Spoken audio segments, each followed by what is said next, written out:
యాదాద్రి భువనగిరి జిల్లా వార్తలకు సరిద్దాం. యాదాద్రి భువనగిరి జిల్లాలో హైదరాబాద్ విజయవాడ జాతీయ రహదారి ఒక్కసారిగా రద్దీగా ఏర్పడింది. 3 రోజుల పాటు కూడా వరుసగా సెలవులు రావడంతో హైదరాబాద్ జట్టనగరాల వాసులు వాళ్ళ స్వస్థలాలకు తరలి వెళ్లడంతో పెద్ద ఎత్తున కూడా వాహనాల రద్దీ నెలకొందని అధికారులు చెప్తా ఉన్నారు. ఒక్క రోజులో 60,000 వాహనాలు ప్రయాణించినట్టుగా కూడా చెప్తా ఉన్నారు. నిన్న వరలక్ష్మి వ్రతం, ఇవాళ రాఖీ పౌర్ణమి, రేపు ఆదివారం సెలవు రోజు కావడంతో పెద్ద ఎత్తున కూడా వాహనదారులు వారి వాహనాలతో స్వస్థలాలకు వెళ్తున్నటువంటి క్రమంలోనే ఒక్కసారిగా వాహనాల రద్దీ నెలకొందని కూడా చెప్తా ఉన్నారు. దీంతో చౌటుప్పల్ మండలం పంతెంగ్ టోల్ ప్లాజా వద్ద, చిల్లకల్లు టోల్ ప్లాజా వద్ద, కొర్లపాటు టోల్ ప్లాజా వద్ద ఒక్కొక్క వాహనం బయటకు వెళ్ళడానికి 5 నిమిషాల సమయం పడుతుండడంతో టోల్ ప్లాజాల వద్ద వందల వాహనాలతో ట్రాఫిక్ జామ్ ఏర్పడినట్టుగా కూడా అధికారులు చెప్తా ఉన్నారు. ముందస్తుగా చర్యలు తీసుకున్నప్పుడు కూడా వేల వాహనాలు రోడ్డు ఎక్కడంతో ఈ పరిస్థితి వచ్చిందని కూడా చెప్తా ఉన్నారు. ఇక తిరుగు ప్రయాణంలో ఎలాంటి ఇబ్బంది లేకుండా పకడ్బందీగా చర్యలు తీసుకుంటున్నట్లు రాచకొండ సంబంధించినటువంటి ట్రాఫిక్ పోలీసులు చెప్తా ఉన్నారు. నల్గొండ జిల్లా వార్తలకు సాగుతాం. నల్గొండ జిల్లాలో భారీ వర్షాలు కురుస్తూ ఉన్నాయి. ఎక్కడికక్కడ రోడ్లన్నీ కూడా జలమయంగా మారాయి.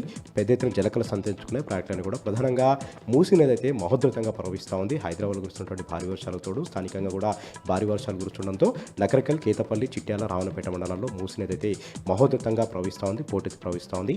చాలా గ్రామాల్లో కాజుల మీదుగా, కలవట్ల మీదుగా మూసీ నది ప్రవహిస్తుండడంతో రాకపోకలకు ఎక్కడికక్కడ కూడా అంతరం ఏర్పడింది. కేతపల్లిలోని మూసీ ప్రాజెక్టుకి భారీగా వరద నీరు వస్తుండడంతో 10 క్రస్ట్ గేట్లను ఎత్తారు. దిగువ ప్రాంతాన్ని నీటి విడుదల చేస్తూ 10,000 క్యూసెక్ల నీరు ఫ్లోకి వస్తోంది.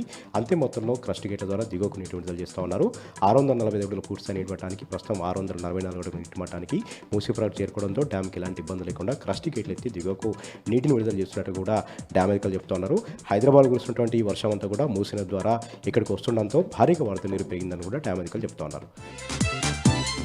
సూర్యాపేట జిల్లా వార్తలకు సరిద్దాం. సూర్యాపేట జిల్లాలో రాఖీ పౌర్ణమి వేడుకలు కన్నుల పండుగ జరిగాయి. మాజీ మంత్రి సూర్యాపేట ఎమ్మెల్యే జగదీష్ రెడ్డి నివాసంలో పెద్ద ఎత్తున సోదరిమణులు, అక్క చెల్లెల తరలి వచ్చి జగదీష్ రెడ్డికి రాఖీలు కట్టి శుభాకాంక్షలు తెలిపారు.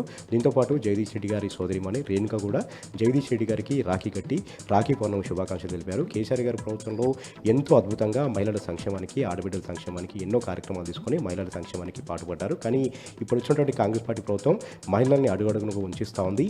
ఎలాంటి సంక్షేమ కార్యక్రమాలు లేకుండా ప్రధానంగా మహాలక్ష్మి పెన్షన్లు పెంచకుండా ఆడబిడ్డల్ని వంచిస్తుందంటూ కూడా కాంగ్రెస్ పార్టీ పైన జగదీష్ రెడ్డి ఈ సందర్భంగా ఆగ్రహం వ్యక్తం చేశారు.